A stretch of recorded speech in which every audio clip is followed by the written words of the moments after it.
আল্লাহ তাআলা বলেন, ফানকাহু মা তাবা লাকুম, পৃথিবীর মানুষ তোমরা বিবাহ করো তোমাদের পছন্দ মতো। আল্লাহ এই আদেশ করেছেন, এর অর্থ এই নয় যে যেসব মহিলা দেখতে অপছন্দ তারা বাকি থেকে যাবে, এ কথা নয়। মানে কেউ ভাগ্য ছাড়া দুনিয়াতে আসেনি। প্রত্যেকটা পুরুষ নারী যখন মায়ের পেটে ৪ মাস, সেদিনই তার রুজি, ভালো মন্দ, ভাগ্য, জাহান্নাম জান্নাত লিখে দেওয়া হয়েছে। কাজেই কোনো নারী সুন্দরী হোক আর না হোক, তার বিবাহ কোথায় হবে, কিভাবে হবে, তা লেখা হয়েছে। তা বাস্তবায়ন হবেই সময়ের গতিতে। আল্লাহ এটা বললেন আপনাকে সান্ত্বনা দেওয়ার জন্য, আপনি যেন বাকি জীবন বলতে পারেন যে আমি দেখে শুনেই বিবাহ করেছি। কিন্তু ঘুরতে ঘুরতে ওখানেই যেতে হবে যেটা লেখা আছে, এর বাইরে যাওয়ার কোনো পথ নেই। পৃথিবী সৃষ্টির 50,000 বছর পূর্বে ভাগ্য লেখা হয়েছে। মায়ের পেটে যেদিন 4 মাস, সেটাকে পুনরায় লেখা হয়েছে। মানুষ কে কি করবে, কোথায় থাকবে, কি খাবে, পৃথিবী সৃষ্টির 50,000 বছর পূর্বে এগুলো লেখা হয়েছে। সেটাকেই মায়ের পেটে 4 মাস যখন, তখন পুনরায় বাস্তবায়ন করা হয়েছে। যা আমরা পৃথিবীতে এসে ভালো মন্দ ভোগ করছি, 19-20 করার কারো কোনো ক্ষমতা নেই। এটা স্বাভাবিকভাবে, সামাজিকভাবে একজন আরেকজনের উপরে দোষারোপ করে থাকি। মাঝে মধ্যে আমি বলেছি, সেদিন আপনাদেরকে বলছিলাম যে 3 শ্রেণীর মানুষের সাথে আল্লাহ কথা বলবেন না। 3 শ্রেণীর মানুষ জাহান্নামে যাবে। তার 1 শ্রেণীর মানুষ হচ্ছে মুকাজ্জিবুন বিল কাদারে, ভাগ্যকে যে অস্বীকার করে। ভাগ্যকে অস্বীকার করা হয় কিভাবে? যে আপনার ছেলে আর আমার ছেলে ঢাকা থেকে আসছিল, সিরাজগঞ্জে আপনার ছেলেটা গাড়ি থেকে নেমে গেছে, আর একটা গাড়িতে উঠেছে। ওই গাড়িটা সামনে অ্যাক্সিডেন্ট হয়ে গেছে, আপনার ছেলের হাত ভেঙে গেছে। এখন আপনি বলছেন, আহারে আমার ছেলে যদি আগের গাড়ি থেকে না নামতো তাহলে হাত ভাঙতো না। এটা হলো ভাগ্যকে অস্বীকার করা। ঘটনা ঘটবে, এটা লেখা আছে তার তাকদিরে, তাইও গাড়ি থেকে নেমেছে। আপনাকে এই দিকে আসতে হতো না যে গাড়ি থেকে নেমে এটাতে উঠেছে সেই জন্য ভেঙে গেছে। এখন আপনাকে বলতে হবে যেটা ঘটেছে তাকদির, চলো ছেলেকে নিয়ে তাড়াতাড়ি মেডিকেলে যাই, তার কি চিকিৎসা হবে এই পদক্ষেপ গ্রহণ করি। এদিকে না গিয়ে এদিকে এসেছে। যেমন রাসূল সাল্লাল্লাহু আলাইহি সাল্লাম বলেছেন, তোমরা 3টা ব্যাপারে বদদুয়া করো না। 1, নিজেদের ব্যাপারে বদদুয়া করো না, যে সব ঝামেলার মধ্যে বেঁচে থাকার চেয়ে না থাকাই ভালো। লা তাদু আলা আনফুসিকুম, বুখারী মুসলিমের হাদিস। আল্লাহ রাসূল সাল্লাল্লাহু আলাইহি সাল্লাম বলেন যে তোমরা নিজেদের উপরে বদদুয়া করো না, এসব ঝামেলা বেঁচে থাকার চেয়ে না থাকাই ভালো। এইটা হলো নিজের উপরে বদদুয়া করা। ওয়ালা তাদু আলা আমওয়ালিকুম, তোমাদের অর্থ সম্পদের উপরে বদদুয়া করো না। এই টাকা পয়সার এই ঝামেলা, মামলা, মোকদ্দমা, জমি জায়গা, এসবগুলো না থাকাই ভালো। অর্থ সম্পদের উপরে তোমরা বদদুয়া করো না। 3, ওয়ালা তাদু আলা আওলাদিকুম, তোমাদের ছেলেদের মেয়েদের উপরে বদদুয়া করো না। ছেলেদের মেয়েদের উপরে বদদুয়া, বাপ মায়ের বদদুয়া একেবারে বিদ্যুৎ কারেন্টের মতো লেগে যাবে, খুব সাবধান। এখন ছেলে বাপকে মেরেছে, তো এখন বাপে বলছে তোকে ত্যায্য পুত্র করলাম, তোকে ত্যায্য পুত্র করলাম, তোকে ত্যায্য পুত্র করলাম। শতবার যদি বাপ বলে যে তোকে ত্যায্য পুত্র করলাম, তো এই কথার কোনোই দাম নাই। বাপ মরলেই ছেলে জমি ভাগ করে নেবে। মানে এই ত্যায্য পুত্র বাক্যের কোনো দাম নাই।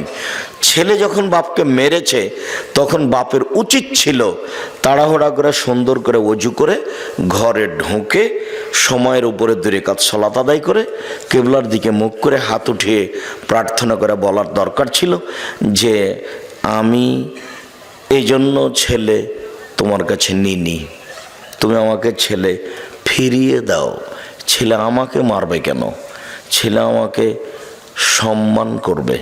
আমার ছেলে ভুল করেছে, তুমি আমার ছেলেকে ভালো করে দাও, আর যেন আমাকে কোনোদিন না মারে, ও যেন আমাকে মাথায় করে থাকে, ও যেন আমাকে সম্মান করে, এইটা আমি তোমার কাছে চাচ্ছি। আমি তো এরকম ছেলে তোমার কাছে চাইনি, তুমি আমার ছেলেকে ভালো করে দাও। এইটাই ছিল বাপ মায়ের জন্য বলা উচিত। কিন্তু বাপ মা রাগ করে বলছে তোকে ত্যায্যপুত্র করলাম, তোকে ত্যায্যপুত্র করলাম, অথচ ওই কথার কোনো দাম নেই, কোনো দাম নেই। বাপ মরলে জমি ভাগ করে নিবেই, আর নেওয়াটাই ঠিক। পৃথিবীতে বাপ মাকে মানে না যারা, তারা জান্নাতে যাবে না, এ কথা ঠিক। কিন্তু বাপ মা ছেলে মেয়েকে গালি দিবে, বদদোয়া করবে, এটা নয় যে। তখন আপনাকে আমি একটা দেখিয়েছি যে তাৎক্ষণিক দেখেন, বাপ মায়ের দোয়া দেখবেন একবারে তাৎক্ষণিক, হাতে হাতে। 3 জন মানুষ বাল্য অবস্থায় 3টা বাচ্চা দুধ খাওয়া অবস্থায় কথা বলেছে। তার একজন হলেন ঈসা আলাইহিস সালাম, আর একজন হলো জোরায়েজের সপক্ষে একটি দুধের বাচ্চা। জোরায়েজ আজ থেকে নিয়ে হাজার হাজার বছর আগেকার লোক, বানি ইসরায়েলের কাহিনী, খুব বেশি ইবাদত করত। সে তার গির্জাঘরে ইবাদত করছিল। ফাজাত উম্মুহু, ইতিমধ্যে তার মা তার কাছে আসলো। ফাদাত, তার মা তাকে ডাকলো। তখন ও বলছে আবু উসাল্লি আম উজিবহা, আমি এখন সলাত আদায় করব না মায়ের ডাকে সাড়া দেব? এইটুকু দেরি, ভাবতে ভাবতে একটু দেরি হয়ে গেছে যে কি করি, মায়ের ডাকে সাড়া দিব না সলাত আদায় করব, কি করি? একটু দেরি হয়ে গেছে।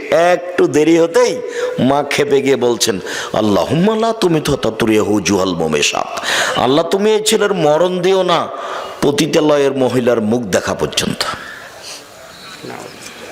এর জন্য একজন পতিতালয়ের মহিলার সাথে একটা সম্পর্ক, দুর্ঘটনা ঘটে যায়, তারপরে যেন ওর মরণ হয়। ও আমার সাথে কথা বলতে দেরি করলো কেন? মা ফিরেই যায়নি।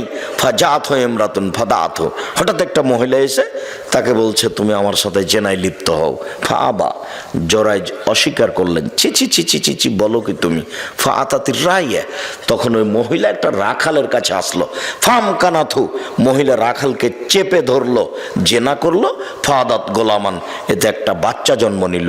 কালত হুয়া মিন জোরায়েজ, মহিলা বলে দিল এই বাচ্চাটা হলো জোরায়েজের। বদনাম ছড়িয়ে গেল। ফাতাহু, জনগণ জোরায়েজের গির্জাঘরের কাছে আসলো। ফাকাসসারুহ, এসে তার গির্জাঘরকে একবারে ভেঙে চৌচির খান খান ধুলা ধুলা করে দিল। ওয়ানজালাহু, তাকে গির্জাঘর থেকে টেনে হেঁচড়ে রাস্তায় নামিয়ে দিল। ওয়াসাব্বুহ, যার যা ভাষাতে কুলালো সে তার ভাষায় গালি দিল। অনেক নির্যাতিত হওয়ার পরে ফাকামা, জোরায়েজ দাঁড়ালো। অতাওয়াদ্দা, উজু করলো। অসল্লা রাকাতাইন, 2 রাকাত সালাত আদায় করলো। 2 রাকাত সালাত আদায় করার পরে ফাআতাল গোলামা, ওই দুধের বাচ্চার কাছে আসলো। দুধের বাচ্চাকে বলল মান আবুকা, বলো তো দুধের বাচ্চা তোমার বাপকে? তখন দুধের বাচ্চা বলছে আবিয়ার রাই, আমার বাপ হচ্ছে রাখাল, ছাগলের রাখাল। এ দেখেন দুধের বাচ্চা কথা বলছে, আমার বাপ হচ্ছে গরু ছাগলের রাখাল। তখন গ্রামবাসী বলছে নাবনি সাওমাতাকা বিদ্যা হবে, তোমার এই গির্জা ঘরটাকে আমরা স্বর্ণ দিয়ে বানিয়ে দেব, যারা ভেঙে ফেলেছে। তখন জোরায়েজ বলছে লা ইল্লা বিত্তিন, না না না না না, আমার গির্জাঘর স্বর্ণ দিয়ে বানাতে হবে না, আমারটা বানাতে হবে মাটি দিয়ে। মুসলিম। এখানে যে কথাটা বলতে চেয়েছি সেটা হলো এই যে এ দেখেন বাপ মায়ের বদদোয়া, হাতে হাতে কি একটা দুর্ঘটনা ঘটে গেল। বলেও কখনো বাপ মায়ের জন্য বদদোয়া, ছেলে মেয়ের জন্য বদদোয়া করবেন না। সম্মানিত দিনী ভাই বোন, আপনাদেরকে আমরা জোরালো অনুরোধ জানাচ্ছি, আপনারা যে যেখানে আছেন সুন্দরভাবে বসে থেকে ভদ্রতা বজায় রেখে গুরুত্বপূর্ণ আলোচনা শোনার জন্য প্রাণপণে চেষ্টা করুন। এই সময়ে কেউ দোকানপাটে থাকবেন না, আমার এটা জোরালো অনুরোধ। আমি এসেছি কষ্ট করে, একটা দিন বের করতে কত সময় লাগে, কত বছর কেটে যায়, আর এইভাবে আমি আসলাম এত কষ্ট ক্লেশের পরে, আর আপনি এখন দোকানে বসে চা খাবেন, এটা ঘৃণিত কাজ। এই সময় আমি পছন্দ করি না। দয়া করে আপনি আপনার কথাবার্তা চলাচল বন্ধ করুন, সামনে আসুন, কিছুক্ষণ সময় অপেক্ষা করুন, আপনার কিছু না কিছু উপকার করব ইনশাআল্লাহ। সম্মানিত দিনী ভাই বোন, আল্লাহ তাআলা বলেছেন পছন্দ মতো বিবাহ করো। এর অর্থ এই নয় যে ভাগ্য ছাড়াই কাজ হবে। এটা আপনাকে আল্লাহ সান্ত্বনা দিয়েছেন যে তোমাকে আমি আদেশ দিলাম যে পছন্দ মতো বিবাহ করো, কিন্তু পছন্দ মতো বিবাহ করো মানে 50,000 বছর পূর্বে যেটা লেখা আছে সেটার 19-20 হবে না। কাজেই ছেলের বিরুদ্ধে বদদোয়া করবেন না। ছেলে মেরেছে, ভুল করেছে, আপনি পাল্টা আল্লাহর কাছে হাত তুলে দোয়া করেন, আল্লাহ আমার ছেলে আমাকে মেরে ভুল করেছে, তুমি আমার ছেলেটাকে ভালো করে দাও। ওজনে এসে আমার পা ধরে বলে আব্বা ভুল হয়েছে, আমাকে মাফ করেন। আর এরপর থেকে সবসময় যেন আমাকে শ্রদ্ধা দেখিয়ে চলে। আল্লাহ তাআলা বলছেন ফানকিহুহুন্না বিইজনি আহলিহিন্না, তোমরা মেয়েদেরকে বিবাহ করো তার অভিভাবক মালিককে বলে, বাপকে বলে। এটা আল্লাহর জোরালো আদেশ।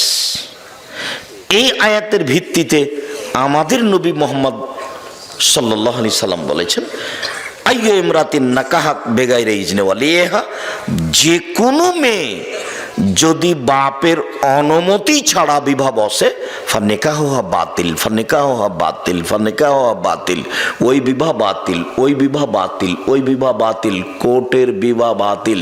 কিয়ামত পর্যন্ত সময় থাকলে কোনো মায়ের বেটা কথা এইভাবে উল্টে ধরতে পারবে না। যদি ধরে তাহলে বলবে যে আমাদের ফেকাতে লেখা আছে, এইভাবে বলতে হবে। যে কোনো মেয়েকে যদি বলে এটা আমার বউ, দুইজন সাক্ষী, বিবাহ হয়ে গেছে, এটা লেখা আছে ফেকাতে।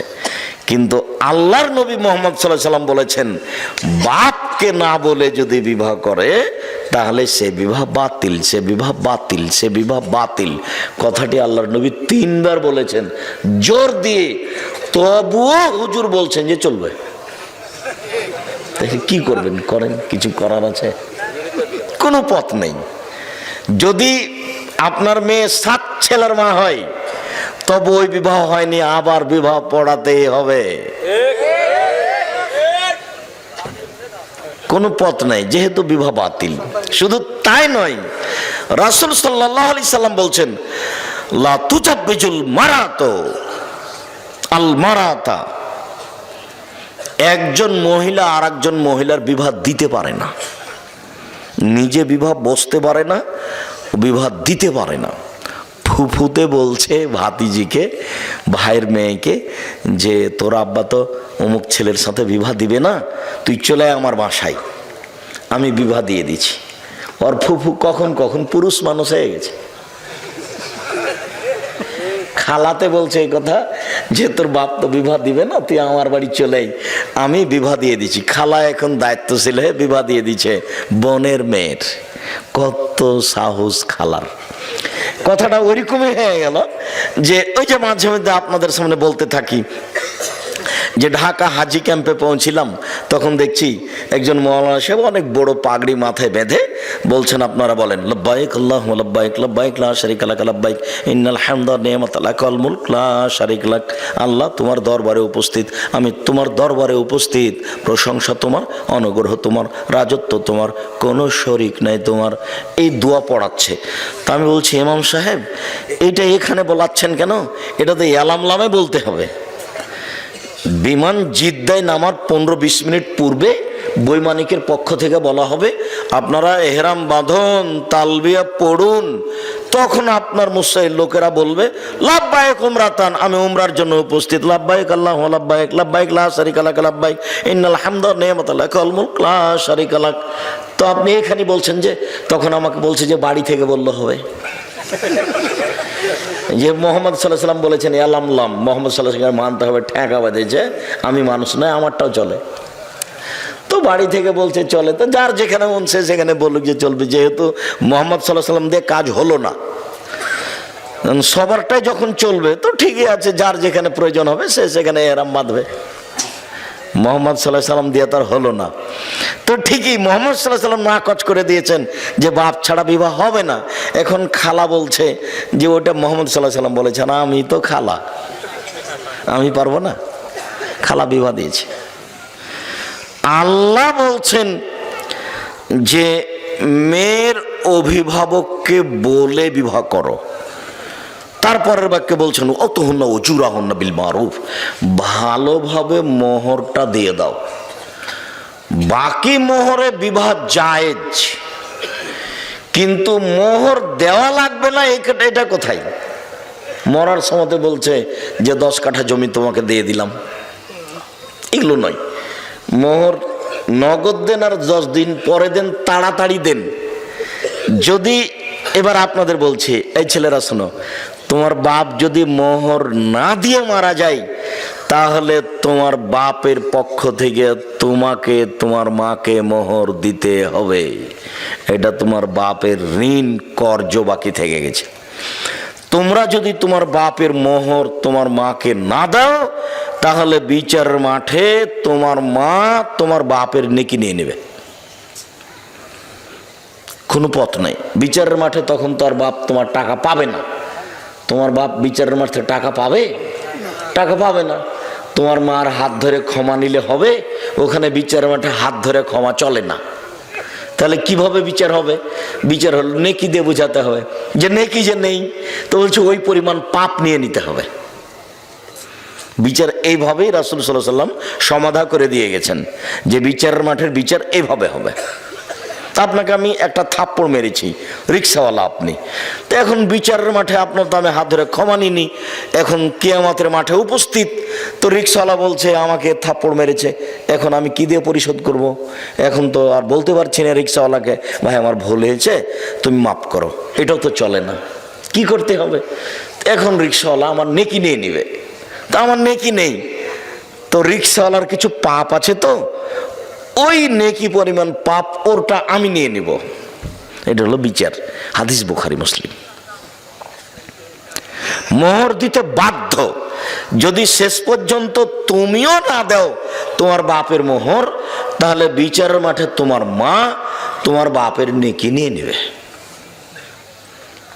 আল্লাহ বলছেন টাকা দিয়ে বিবাহ করো, আর তোমরা, এটা বগুড়া, তো বগুড়া, জয়পুরহাট, লালমনিরহাট, নীলফামারী, কুড়িগ্রাম, পঞ্চগড়, ঠাকুরগাঁও, জয়পুরহাট, এইসব ডিস্ট্রিক্টের মানুষ প্রায় বেশিরভাগই আমার জানা অনুপাতে শ্বশুরের কাছে টাকা নেই, যৌতুক। তা আল্লাহ বলছেন যে টাকা দিয়ে বিবাহ করো, মানে মোহর দিয়ে। সেখানে টাকা নিয়ে বিবাহ করা একেবারেই হারাম, টোটালি হারাম, সম্পূর্ণরূপে হারাম।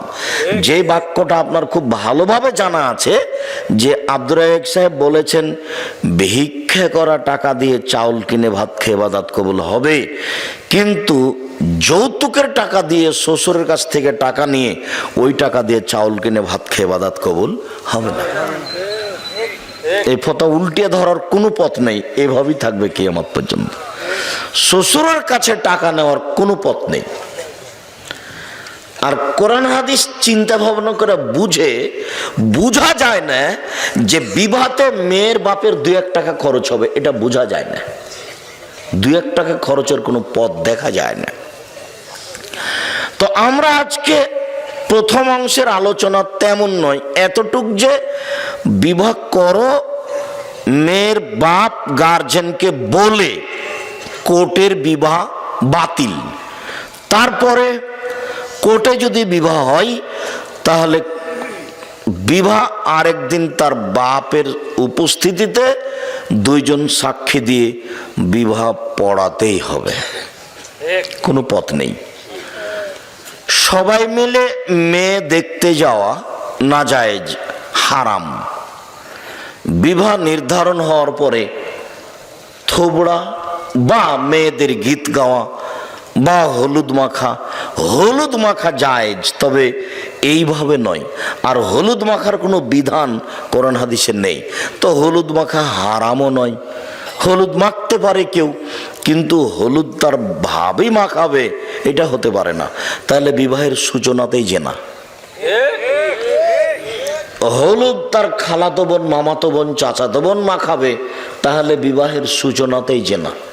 একজন মহিলাই আরেকজন মহিলার গায়ে হাত লাগিয়ে হলুদ মাখাতে পারে না, তো একজন পুরুষ যুবক পুরুষের গায়ে হাত লাগিয়ে ভাবি, খালাতো বোন, মামাতো বোন কি করে হলুদ মাখাতে পারে? এর চেয়ে নোংরা, ন্যাক্কারজনক, জঘন্য, বর্বর কাজ আর কি হতে পারে? আমি এখানে যেটা বলেছি সেটা আপাতত বগুড়ার কোনো খবর আমার জানা নাই, যদিও বগুড়াতে বিবাহ শাদী আমাদের পরিবারেরও হয়েছে, কিন্তু আমি গাইবান্ধার বাস্তবে একটা দেখেছি, গীত সেখানেও আছে। কিন্তু চাঁপাইনবাবগঞ্জের সাথে একটা অবাক অমিল, সেটা হলো গাইবান্ধায় দেখেছি, রংপুরে দেখেছি যে বিবাহ পড়ানোর জন্য ভিতরে গেছে কয়েকজন। মেয়ের কাছে বিবাহ পড়ানো না যায়, হারাম, মেয়ের কাছে বিবাহ পড়াতে হবে না। মেয়ের কাছে বিবাহ রাজশাহী, চাঁপাইনবাবগঞ্জেও পড়াই। ওখানে গিয়ে বলে অমুক নিবাসী অমুক এত টাকা নগদ, এত টাকা বাকিতে তোমাকে বিবাহ করতে এসেছে, তুমি তাকে স্বামী সত্ত্বে কবুল করো। তখনও বলে কবুল করলাম। ওখানে 3 বার কবুল করার পরে এই মৌলানা সাহেব আর এই 4-5 জন লোক এই বরযাত্রী যেখানে আছে সেখানে এসে দাঁড়ায় সালাম দিয়ে। তখন বসে থাকা লোকগুলো বলে আপনারা কে? তখন ওরা বলে যে আমরা এই বিবাহের উকিল। তখন বসে থাকা লোকগুলি বলে যে মেয়ে কি কবুল করেছে? তখন দাঁড়িয়ে থাকা লোকগুলি বলে কবুল করেছে। তখন বসে থাকা লোকগুলি বলে যে তাহলে বসেন। তখন তারা বসে, মনে হচ্ছে এক পাগলামি কারবার। হিন্দুদের কলার গাছের চতুর্দিকে ঘোরা, বিবাহের সময় হিন্দুদের কলার গাছের চতুর্দিকে ঘুরে, ঠিক এরকমই মনে হচ্ছে। মানে ধর্ম এরকম, এটা হয় কি করে? ইসলাম ধর্মের একটা দাম আছে, তার কাজকর্মের একটা মূল্যায়ন আছে। যে হোমসিকেলি বোকার মতো এতগুলি মানুষ ওখানে যাবে, মেয়ের কাছে বিবাহ পড়াবে, আবার এখানে দাঁড়িয়ে থাকবে মূর্তির মতো, তারপর ওরা বলবে যে কবুল করেছে, তারপরে হ্যাঁ, তারপর বসতে বলবে, তারপর বসবে।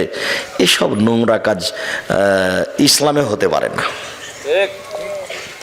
মেয়ের কাছে কোনো কথা নেই, মেয়ের বাপই ছেলের সামনে বসে থাকবে, আগে খুতবা হবে, তখন মেয়ের বাপ বলবে আমার মেয়ে খালেদা এত নগদ এত বাকিতে তোমার সাথে বিবাহ বন্ধনে আবদ্ধ হতে রাজি, তুমি তাকে স্ত্রী হিসেবে কবুল করো।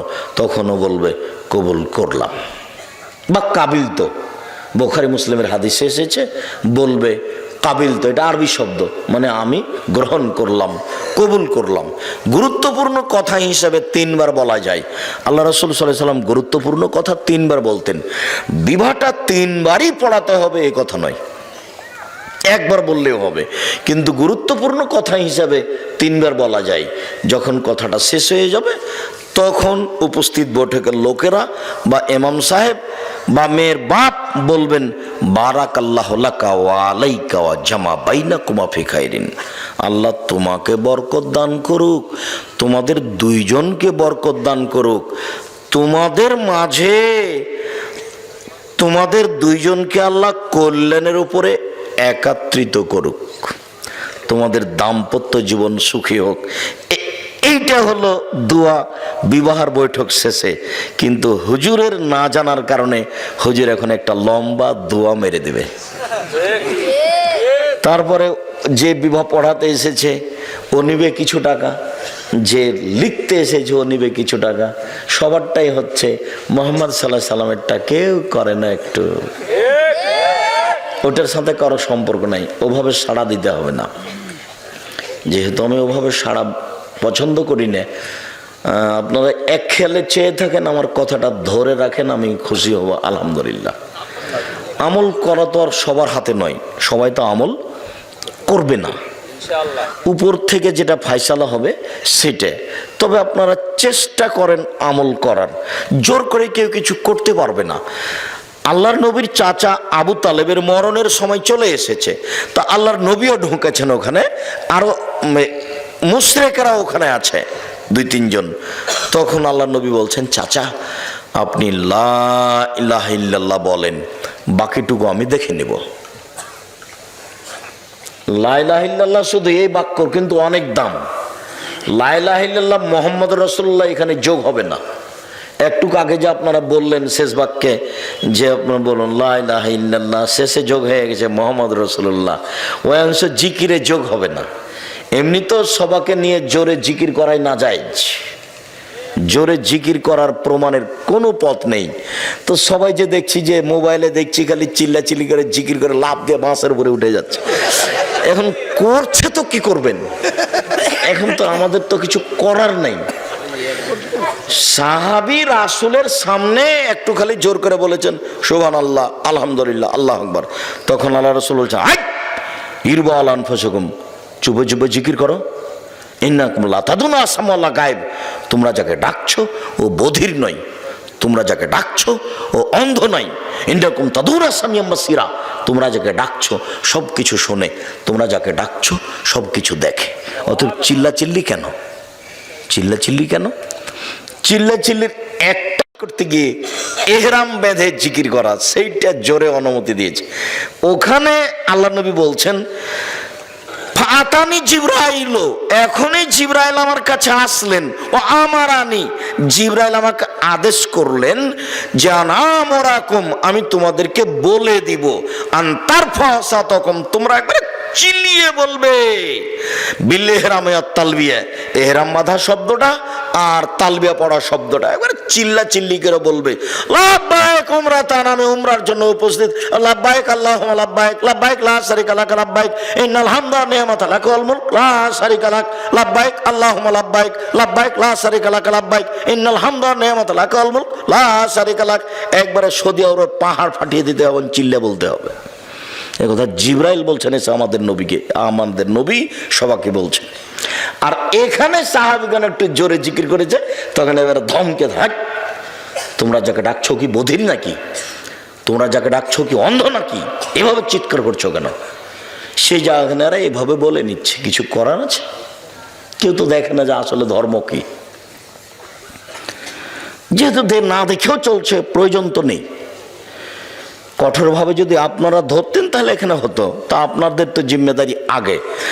আপনাদেরকে আল্লাহ বলছেন যে ফাসআলু আহলা যিকরি ইন কুনতুম লা তা'লামুন বিল বাইয়িনাতি ওয়াজ জুবুর, হে দুনিয়ার অজানা মানুষ, তোমরা জানা মানুষের নিকটে জানো প্রমাণ সহকারে। এটা আপনাদের জিম্মেদারি। আব্দুর রাজ্জাক সাহেবকে দাওয়াত দেওয়ার আগে জানতে হবে যে ইনি কোরআন হাদিস জানেন কিনা, এটা 5 জনকে জিজ্ঞাসা করতে হবে। জানেন খুব, এটা বুঝে নিলাম।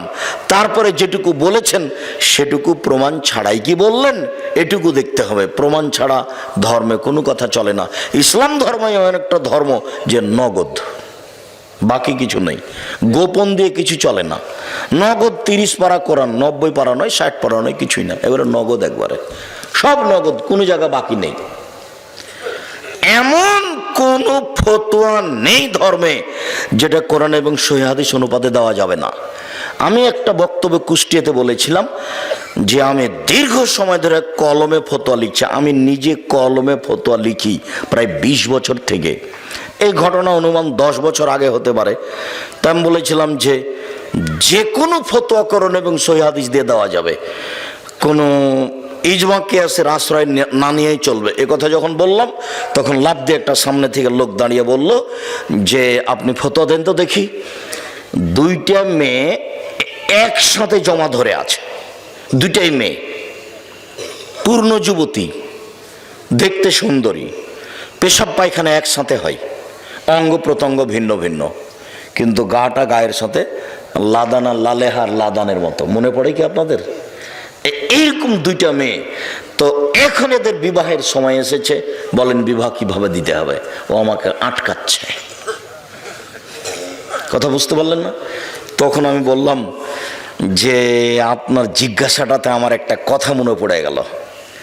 সেটা হচ্ছে ওই অনেক দিন আগের কথা, ক্লাস 3 বইয়ে ছিল। ক্লাস 3 বইয়ে কি ছিল? মোল্লা দোপেজি, বাদশা বলছেন, মোল্লা দোপেজি জি জাহাপনা, আকাশের দিকে লক্ষ্য করুন তো। করলাম জাহাপনা। কিছু দেখলেন কি? না তেমন তো কিছু দেখিনি। দুটা কাক উড়ে গেল, দেখেননি? হ্যাঁ তা তো দেখলাম। এইবার বলেন এ দেশে কতটি কাক আছে? 9,09,999। যদি কম হয় তাহলে বেড়াতে গেছে, আর যদি বেশি হয় বেড়াতে এসেছে। মাপে তো আর হিসাব করেনি পৃথিবীতে। আচ্ছা আচ্ছা, ঠিক ঠিক ঠিক ঠিক। আচ্ছা মোল্লা দোপেজি, ওইটা কি? ওইটা চৌবাচ্চা জাহাপনা। বলতে পারো তুমি চৌবাচ্চায় কত পেয়ালা পানি আছে? যদি বলতে না পারো তাহলে তোমার গর্দান যাবে। তা যাক জাহাপনা, তবে প্রশ্ন একদম সোজা, একদম সহজ। পেয়ালা যদি চৌবাচ্চার সমান হয় 1 পেয়ালা, যদি অর্ধেক হয় 2 পেয়ালা, 4 ভাগের 4 পেয়ালা, 8 ভাগের ভাগে 8 পেয়ালা, 16 ভাগের ভাগে 16 পেয়ালা। আরে থামো থামো থামো, যা তোমাকে আজ মোরগ মুসাল্লাম খাওয়াবো। তো ঠিক এরকম হয়ে গেছে আপনার জিজ্ঞাসা। আপনার জিজ্ঞাসা তো জটিল নয়। আল্লাহ বলেছেন লা ইউকাল্লিফুল্লাহু নাফসান ইল্লা উসাহা। মানুষ যেটা করতে পারবে না এরকম বিধান আল্লাহ মানুষের উপরে চাপাবেন না। আপনি এখন বড় ডাক্তারের কাছে আশ্রয় নেন। বড় ডাক্তার যদি বলে যে পৃথক করা যাবে, করতে হবে। যদি বড় ডাক্তার বলে পৃথক করা যাবে না, তো একজনে বিবাহ করুক, তাতে আসে যায় না। এবার আপনি দেখান কে বিবাহ করতে চাচ্ছে, মেয়ে দুটি কোথায়? কোনো পথ নেই। যে কোনো ফতোয়া আমার 20 বছরের অভিজ্ঞতায় বলছি, আমার 20 বছরের অভিজ্ঞতা বলছি, যে কোনো ফতোয়া কোনো ফেকার আশ্রয় নিতে হবে না ইনশাআল্লাহ। কোনো কেয়াসের কোনো কিছুর আশ্রয় নিতে হবে না। আপনি কোরআন হাদিস দিয়ে বলতে পারবেন, কোনো সমস্যা নেই। আমার 20 বছরের অভিজ্ঞতা বলছি, 2-1 দিনের নয়, আর হঠাৎ করে নয়। আর অভিজ্ঞতা শুরু হয়েছে বগুড়া থেকে। সর্বপ্রথমে আমি 90 সালে বগুড়া ফতে আলী মসজিদে, ওই যে ফতে আলী ব্রিজের ওখানে যে মসজিদটা ছিল, ওখানে দাওয়াতের জন্য আসতাম। ওখানকার লোকেরাই যে টিয়া ভাই এখনো আছে, আমাকে পথ খরচ দিত 20 টাকা, তারপরে 50 টাকা, তারপরে 100 টাকা, তারপর 200 টাকা, তারপর 300 টাকা, তারপর 500 টাকা। এগুলো তাদের পথ খরচ। এখনো পাশে বসে আছেন সেকাল থেকে, 90 সাল থেকে। যদি কোনোদিন আমার মুখের চোখটা একটু দুর্বল হয়েছে টাকা কম দেখে, এটা প্রমাণ যদি করে দিতে পারেন, আমি জাতির সামনে কোনোদিন বক্তব্য দেব না। একটু কেমন কেমন লাগলো আব্দুর রাজ্জাক সাহেবকে দেখে। টাকা তো কম দিলাম, তো মনে হলো মুখটা যেন কেমন কেমন মনে হলো। এটা প্রমাণ করতে পারলেন। একবারে সূচনা থেকে তারা আছেন, একেবারে সূচনা থেকে। সর্বপ্রথম যখন এসেছি বগুড়ায়, আল্লাহ আল্লাহর কসম, আল্লাহ আল্লাহর কসম, আল্লাহ আল্লাহর কসম, আপনাকে আমি ফাঁকি দিতে আসিনি। আমার বুঝ অনুযায়ী আমি কোরআন এবং সহিহ হাদিসের কথা বলে থাকি, বলছি, বলবো ইনশাআল্লাহ। সম্মানিত দিনী ভাই বোন, আরেকটু জরুরি কথা যে বিবাহের এইসব নিয়ম নীতির পরে, বিবাহ পড়ানোর পরে বর কনেকে নিয়ে যেসব কিছু করা হয় বরের বাড়িতে কনের বাড়িতে, এগুলো সব হারাম। বিবাহ পড়ানোর পরে একটা কাজ আছে, সেটা অলিমা। এটা মেয়ে ছেলের বাপের বাড়িতে হবে। আর অলিমাতে শুধু ধনী মানুষকে যদি দাওয়াত দেওয়া হয়, গরিব নিঃস্ব ফকিরকে বাদ দেওয়া হয়, তাহলে ওই খাদ্য ড্রেনে ফেলে দিতে হবে, কুকুরে খাবে। কেন আব্দুর রাজ্জাক এভাবে বললেন কেন? আল্লাহ নবী বলেছেন আশাররু তামিন, সবচেয়ে নিকৃষ্ট খারাপ খাদ্য ওই খাদ্য যেই খাদ্যে শুধু ধনীদের দাওয়াত দেওয়া হয়েছে, গরিবদের দেওয়া হয়নি। তাহলে এবার যে কয়েক ডেক ভাত রান্না করা হয়েছে গরুর গোশত দিয়ে, এই ভাতটা এখন কেমন ভাত বলেন তো দেখি? সবচেয়ে খারাপ, সবচেয়ে নিকৃষ্ট। এ কথা আমি বলিনি, এ কথা মুহাম্মদ সাল্লাল্লাহু আলাইহি ওয়াসাল্লাম বলেছেন।